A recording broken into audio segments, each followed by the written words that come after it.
मित्रांनो, भारतीय संस्कृतीत वनस्पतींना केवळ निसर्गाचा भाग नाही, तर एक दैवी अस्तित्व मानलं गेलं आहे. त्यातील एक अत्यंत महत्त्वाचं आणि पवित्र झाड म्हणजे गोकर्णाचं झाड. मित्रांनो, हे गोकर्णाचं झाड निळ्या रंगाचं फुलं देतं.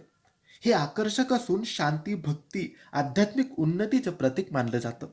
गोकर्णाचं झाड जर तुमच्या घरात, अंगणात किंवा देवघराजवळ असेल, तर असे अनेक सकारात्मक बदल आपल्याला जाणवायला लागतात.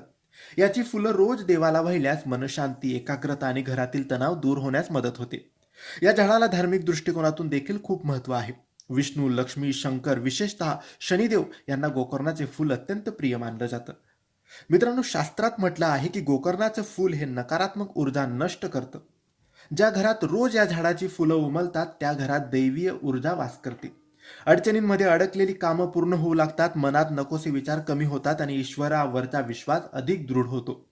विशेष